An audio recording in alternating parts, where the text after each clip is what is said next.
வணக்கம். இரவு நேர பிரதான செய்திகள். செய்திகளின் ஊடாக நர்மதா சிறையில் முதலில் தலைப்புச் செய்திகள். நிலவும் வறட்சியான காலநிலை, நீர்ப்பாசன திணைக்களத்தின் அறிவிப்பு.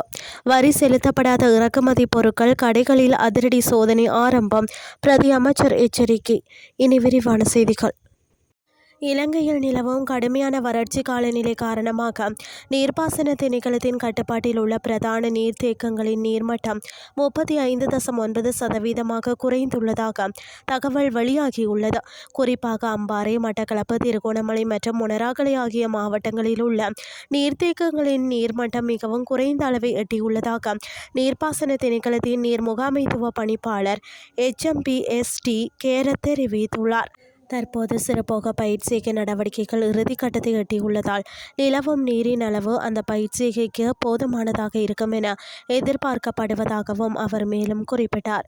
எனினும் அதிக வெப்பநிலை மற்றும் காற்றுடன் கூடிய காலநிலை காரணமாக நீர்த்தேக்கங்களில் இருந்து நீர் ஆவியாதல் எதிர்பார்க்கப்படுவதை விட அதிகமாக உள்ளதாக சுட்டிக்காட்டினார். எனவே அன்றாட தேவைகளுக்கும் விவசாய நடவடிக்கைகளுக்கும் நீரை மிகவும் சிக்கனமாக பயன்படுத்துமாறு நீர் முகாமைத்துவ பணிப்பாளர் பொதுமக்களிடம் கேட்டுக்கொண்டுள்ளமை குறிப்பிடத்தக்கது.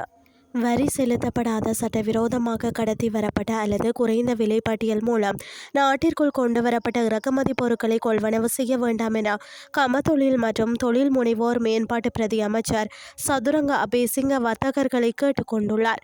இவ்வாறான பொருட்களை கண்டறிவதற்காக அதிகாரிகள் தற்போது பின்னோக்கிய கணக்காய்வு நடவடிக்கைகளை ஆரம்பித்துள்ளதாக அவர் தெரிவித்துள்ளார். இதன் மூலம் சில்லறை விற்பனையாளர்கள், விநியோகஸ்தர்கள் மற்றும் இறக்குமதியாளர்கள் உடனடியாக சுங்கவரி முறையாக செலுத்தப்பட்டுள்ளதா என்பது தீவிரமாக ஆராயப்படும். மறு விற்பனைக்காக பெறப்படும் அனைத்து பொருட்களும் முறையாக ரசீதுகள் மற்றும் இறக்குமதியாளர் விபரங்கள் கட்டாயம் இருக்க வேண்டும் எனவும் அசாதாரண குறைந்த விலையில் விற்கப்படும் இறக்குமதி பொருட்கள் குறித்து அமைச்சுக்கு தகவல் வழங்குமாறும் அவர் வலியுறுத்தியுள்ளார்.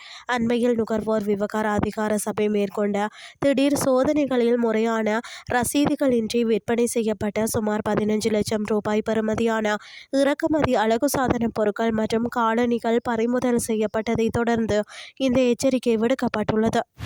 செய்திகள் யாவும் நிறைவடைகின்றது.